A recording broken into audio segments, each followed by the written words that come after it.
Regional Chair Redmond. Present. Councillor Vrbanovic.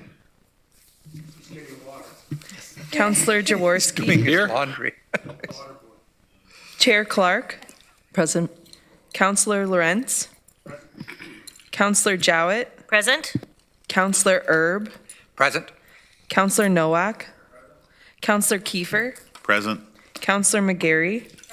Councillor Armstrong. Present. Councillor Harris. Councillor Shantz. Present. Councillor Strickland. Councillor Foxton. Present. And Councillor Galloway. Present. Right. I would like to acknowledge that I was wearing a poppy until a few minutes ago, so watch where you sit. I would like to acknowledge that the land on which we gather today is the traditional territory of the Haudenosaunee, Anishinaabe, and Neutral people.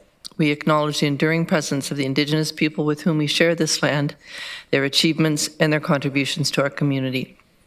Can I ask for any declarations of pecuniary interest under the Municipal Conflict of Interest Act? I see none. We have no presentations. We have no delegations. We do have 2 items on the consent agenda. Both of them are for information, but I do want to draw to your attention that item 8.1.2, Appendix A, Figure 3, has been updated since the agenda has been released. Offload delay trends continue to increase with the demand for paramedic service time at hospitals. So these are point-in-time numbers that change all the time, and sadly they're going up. Any requests to remove items from the consent agenda? And Councillor Foxton is commenting on one of those items. Thank you. Just on 8.1.2, I thought there was something put in to help alleviate that. And I thought it was coming from the province, where they had to offload to a nurse so the ambulances aren't caught in the bays. When I was on the committee examining EMS, they said 65% of their time was spent in bays. And when we added more ambulances, all we did was create more parking in the bays. So I think the province was, can we find out if that's going to go ahead? And any update on that? I'm not sure. Mr. Lochner, is there someone here who can speak to that? I don't have to know now. We can do it another time. Oh. Oh. Oh, we got lots of people who can speak. Yes, I'll just mention that Deputy Rob Crossan, who is acting chief at this time, is available in chambers. He has made his way to the mic. So to Rob. Thank you, Rob.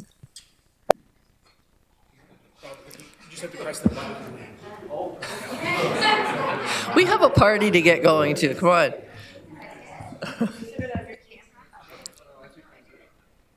Not yet. Now it's on. Okay. Well, I'm glad I didn't stay up all night worrying about coming to talk to you guys today, because I've already screwed it up, so it's a bad start. Thank you for your question, Councillor Foxton. The government has really no concrete plans. There's been no changes in the time it takes to offload a patient, and you can see in those the charts that are included in that report that September's numbers are double what our rolling average is, and I think we're going to see the same into October. So, no, there has been nothing from the province to force the hands, if you will, of the hospitals into offloading. I mean, really, there's no place to offload them to. That's the issue. It's nurses and it's beds. Please. Can you turn me? Thank you. Years ago, I suggested that because we're hiring more EMS staff all the time, that on a rotation basis, we put one EMS staff there to stay with the multiple patients that you drop off.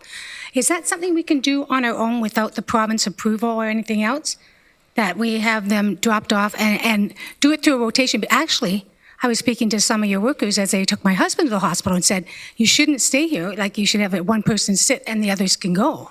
But can we do that? Well, there's a couple factors at play there. We do occasionally double up crews so that one crew will watch two patients. There isn't the space, physical space. There isn't the stretchers, and we are obligated on a great number of our patients to continue with cardiac monitoring and continue the treatments. Often we'll be in the hallways patching to our base hospital physicians to continue those treatments that we've initiated. So we are legislatively not allowed to withdraw the care that we're giving. So we can't send the ambulance out without a defib, without a monitor, without a bed. So that's really where the issue lies. Councillor Earp? But with the forget it. It's my ended term as well, perhaps.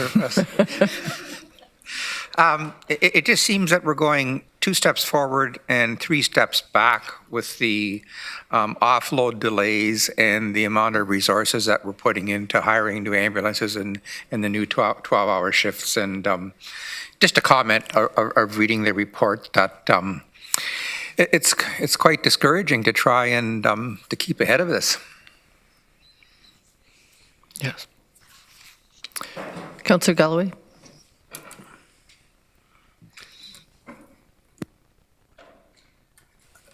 Thank you, Madam Chair. One other jurisdiction in the province has declared an emergency over Code Red. And I understand one of the benefits of declaring an emergency is that it allows them to do certain things that they can't otherwise do under normal circumstances. And one of those things, and I don't know if it's been implemented, is that the use of firefighters could be sufficient to allow an ambulance to leave the hospital.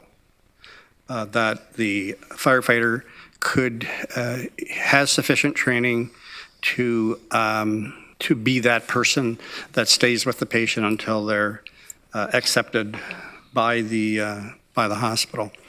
Is that your understanding? That is, and that they were intending, and I don't know if they did implement that in their jurisdiction? I have not heard that. I know that the other jurisdiction did declare that emergency. Again, there's numerous factors there. Firefighters have no formal medical training, nor are they under a base hospital physician or any type of college. So if a paramedic cannot hand off care of a patient to somebody that is less qualified than that paramedic. Now, perhaps if they've done that, they have something in play to compensate for that, but under the provisions in the Ambulance Act, that would be abandoning the patient. We cannot hand off care to a firefighter.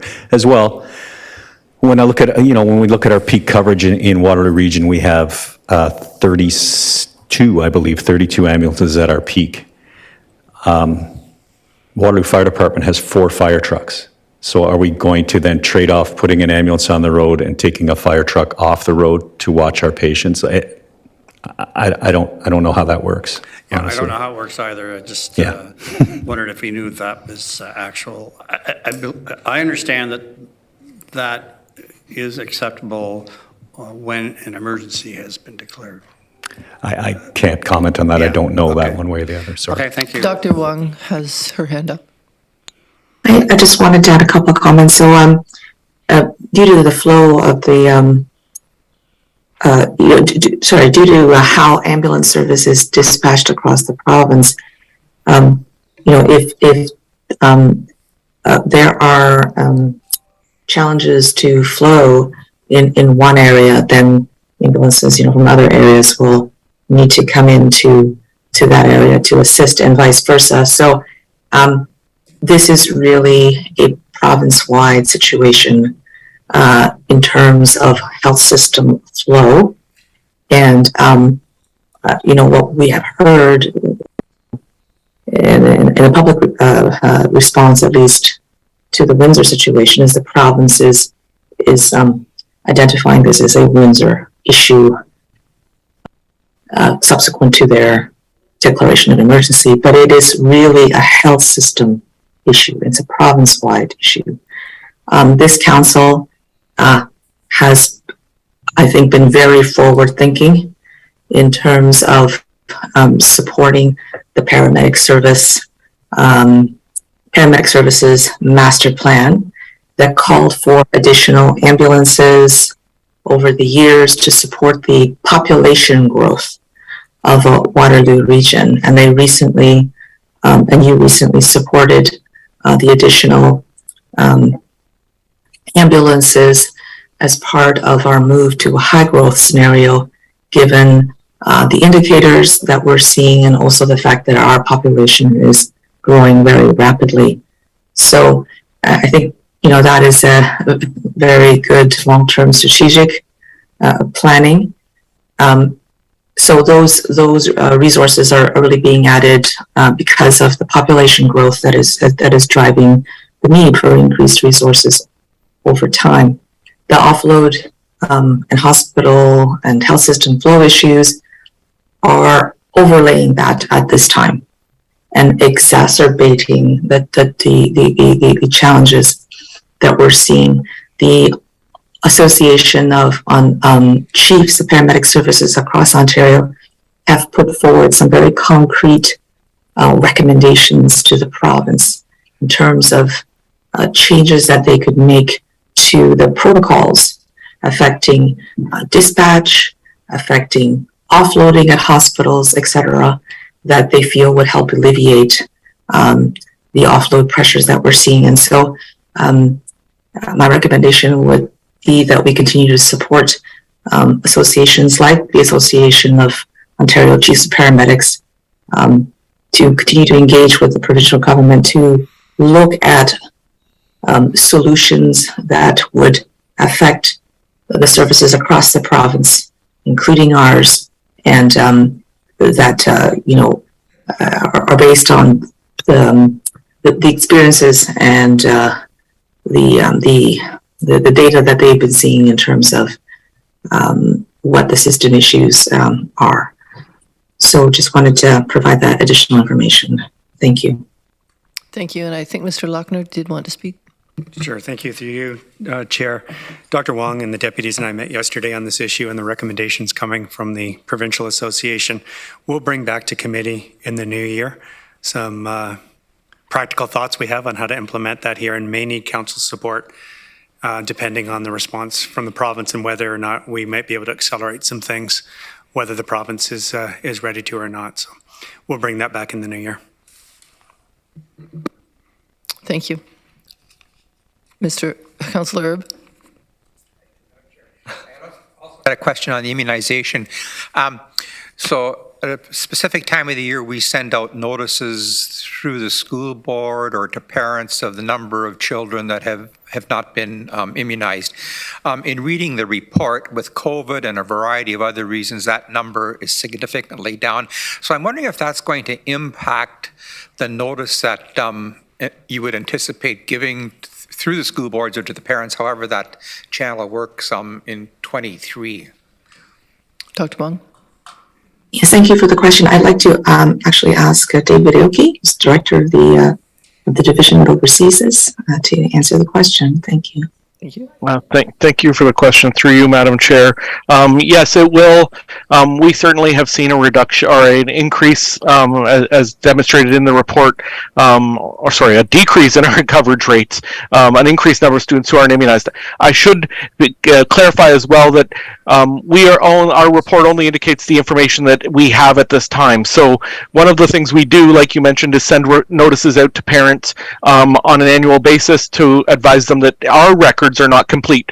That doesn't necessarily mean students haven't got their immunizations. It just means that they may not have been reported to us. Now, I think because of the last 2 years and what we know, the 2.5 years with COVID, our rates are lower. So I'm not saying that the report is indicating that it's a false flag. But what we will be doing is sending out notifications this year. We have actually already notified every parent this year already that their record for children whose records were out of date. So we gave them a heads up notice and said, we recommend you follow up with your family doctor. We did run clinics from April through September December.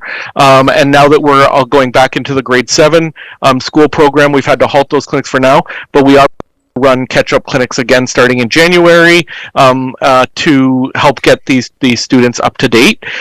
We do anticipate the number of notifications will be much larger than it has been in the past, and that's why we've selected notifying and enforcing the act this year for grade 7s to 12s only. The rationale for selecting that age group is that we are trying to make sure we get those students up to date before they age out, because the act ends at 18 years of age, and so we want to make sure that they're up to date with their vaccinations prior to becoming 18, going to university, where there can be risk with living in dormitories, things like that, for some of the required vaccines.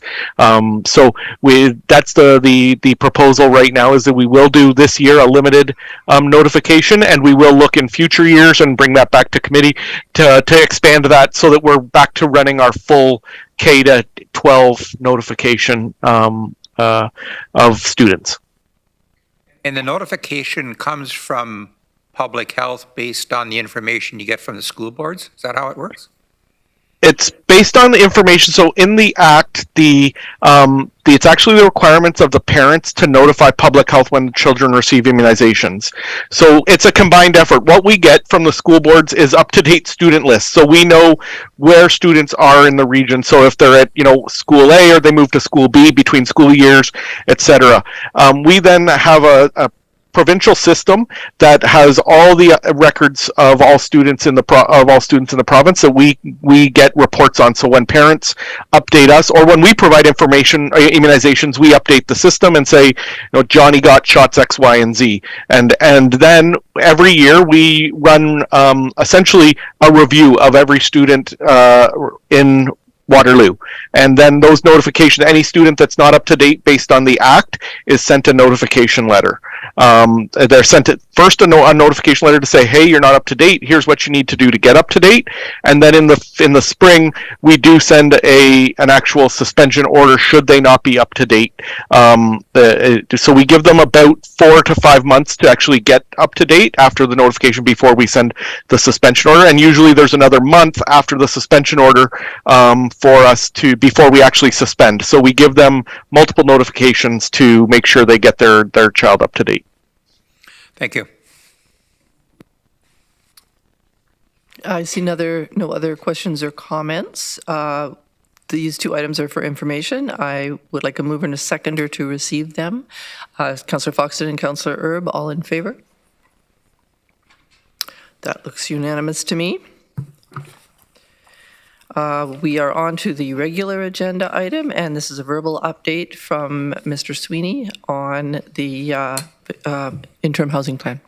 Thank you, Chair Clark. I'll be brief and appreciate Council's ongoing support for some regular verbal updates at committee as the implementation of the interim housing plan continues to be a fast-moving, ever-dynamic situation. So my update today is just a very quick update on the status of a couple of the streams of work.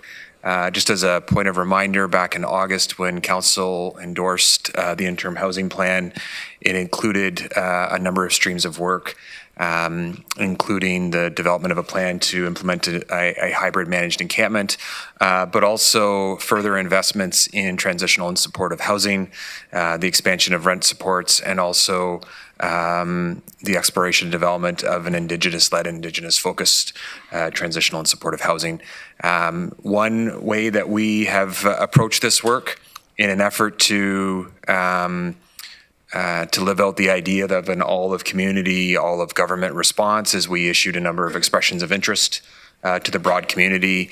Those expression of interest were looking for organizations who would be willing to, express an interest in running the managed encampment, the managed hybrid encampment, but also a general call to the public for those citizens to come forward with ideas, whether it be land or buildings that could be utilized for interim housing. We also issued an expression of interest specifically for the Indigenous-led and Indigenous-focused transitional and supportive housing. Those expressions of interest have all closed, and staff are currently reviewing all of those expressions, and we will be coming back council in the near future with a more robust and I assure you a written update at the next committee meeting. And I guess the last piece is on the hybrid managed encampment. We issued some media information last week, and just to sort of close the circle on that, what we've been able to communicate at this point is that work continues on a short list of possible sites. We are prioritizing locations that can be operationalized safely and quickly, given the timeliness and the urgency of the situation. And we have also moved to a point where we are also prioritizing locations that are outside of the downtown cores across Waterloo region. And so with that, that's my verbal update, and I'm happy to take any questions from any of the regional councillors. Councillor Foxton? Through you, Chair. Well done. I'm so proud of what you've done and how far we've come in such a short time working with you and your team, and the potential of dealing with this problem. I'm very, very proud of you. I'm very pleased that our region has taken this and dealing with it appropriately. So thank you so much. Thank you, Councillor Foxton. Councillor Urbanovic? Thanks. I too want to actually thank and express my thanks, Mr. Sweeney, to you and your team. I think, since we dealt with the motion, I think just before summer break, if I remember correctly, you and your team have done an immense amount of work dealing with very challenging and difficult circumstances. There's obviously still a lot of more work that needs to be done, but I think as we end this term, we'd be remiss if we didn't acknowledge all that has been accomplished, notwithstanding the fact that we have some big hurdles to still overcome in the weeks and months ahead. So certainly from my perspective, thank you for your leadership and that of your team. Great. I don't see any other comments on this item. Thank you very much. That update was for information. We have... Oh, sorry, Councillor Lawrence, I didn't see you. Go ahead. It's not your fault, it was mine. I put it on after you made that comment. I just want to say briefly how proud I am of this council for the work that we did as a Board of Health over the last term. We stick-handled this community through a COVID plague, and I don't think a lot of people realize the kind of effect that we had on their lives. And I think that's really important. So I want to thank Chair Redmond. She did a great job in making sure that we stayed on task. And Dr. Wong, who was amazing through all of this, and all the different changes that took place, and the millions of hours that we all spent on the Zoom, doing the work of this community silently without a lot of people realizing it. So I just want to thank all of you. It has been a real pleasure to do that, a great experience, and I never worked harder in my whole life. Thank you.